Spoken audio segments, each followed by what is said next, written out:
আসসালামু আলাইকুম এভরিওয়ান, সবাই কেমন আছেন? তো সকাল সকাল আরেকটা ব্লগ শুরু করে দিলাম। তো আজকে নাস্তা পানি হচ্ছে কিনা নাস্তা পানি।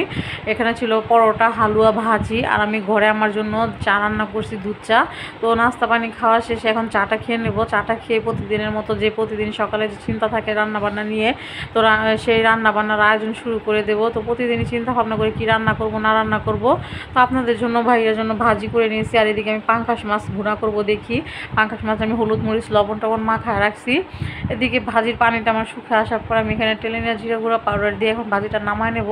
তারপর এক এক করে পাঙ্কাশ মাছগুলো ভাজবো। যেহেতু আপনার ভাইয়া পাঙ্কাশ মাছ খায় না, তার কারণে তার জন্য আলু ভাজি আর ডাল রান্না করছি আজকে। আর আজকে মনটা অতটা ভালো লাগতেছে না, তো এই জন্য আজকে শর্টকাটি রান্নাটা করব। বেশি এত ভেজালা যাবো না। আর এদিকে মাছগুলো ভাজার সময় ফাট করে আমার হাতের ভিতরে গরম ইয়াটা লেগে গেছে, কড়াইটা লেগে গেছে, তখন ক্যামেরাটা নড়ে উঠছে। আর এদিকে এটা ছিল পাঙ্কাশ মাছের ডিম নাকি ফুলকা আমি জানি না, কিন্তু এটা কিন্তু খেতে বেশ ভালোই লাগে।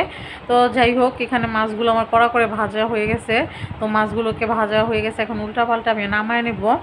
আর মাছগুলো যেহেতু আমি ভুনা করব, তো এই কারণে একটু বেশি করে ভাজা দিয়ে নিয়েছি। সাথে এখানে কড়াইতে তেল, পেঁয়াজ আর কিছু কাঁচামরিচ দিয়ে, হলুদ মরিচ দিয়ে এখন মশলাটাকে ভালো করে কষা নিতেছি। তারপরে মাছ দিয়ে দিছি, আর সাথে দিয়ে দিয়েছি এখানে লেবু পাতাটা দিলে হয় কি যে অনেক সময় পাঙ্কাশ মাছের যে একটা গন্ধ থাকে, সেই গন্ধটা মানে আসে না।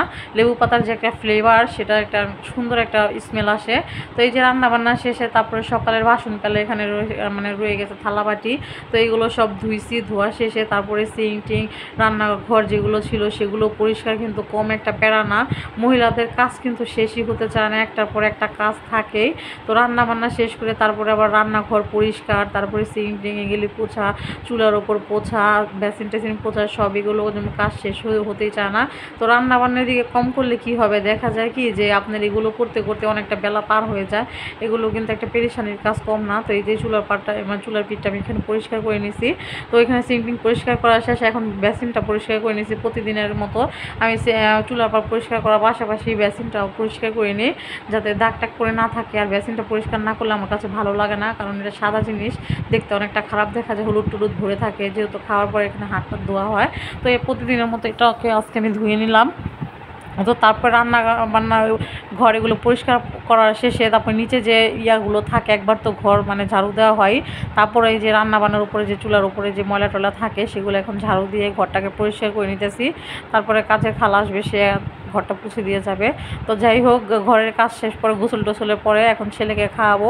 বাচ্চাকে খাওয়া কিন্তু একটা কম্পিটিশানই না, বাচ্চারা খেতে চায় না, তার সাথে অনেক ইয়া করে খাওয়াতে হয়, দেখেন শুয়ে ভাত খেতে চাইতেছে।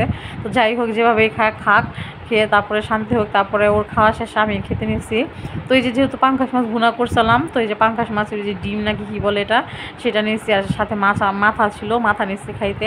তো এখন এটা খায়া মুখে দিয়ে দিব বিসমিল্লাহির রহমানির রহিম করে। তো এখানে খেতে খুব ভালোই হয়েছিল, যেহেতু আমি এখানে লেবু পাতা দিছি। তো লেবু পাতার একটা অসাধারণ একটা গ্রান আসতেছিল, স্মেল আসতেছিল, আমার খুবই ভালো লাগতেছিল। তো এটা ছিল মাছের টুকরাটা। তো এখানে এখন আবার মুখে দিয়ে দিব। তো আজকের ভিডিওটা এ পর্যন্তই। সবাই ভালো থাকবেন, সুস্থ থাকবেন। আমার জন্য আল্লাহ হাফেজ।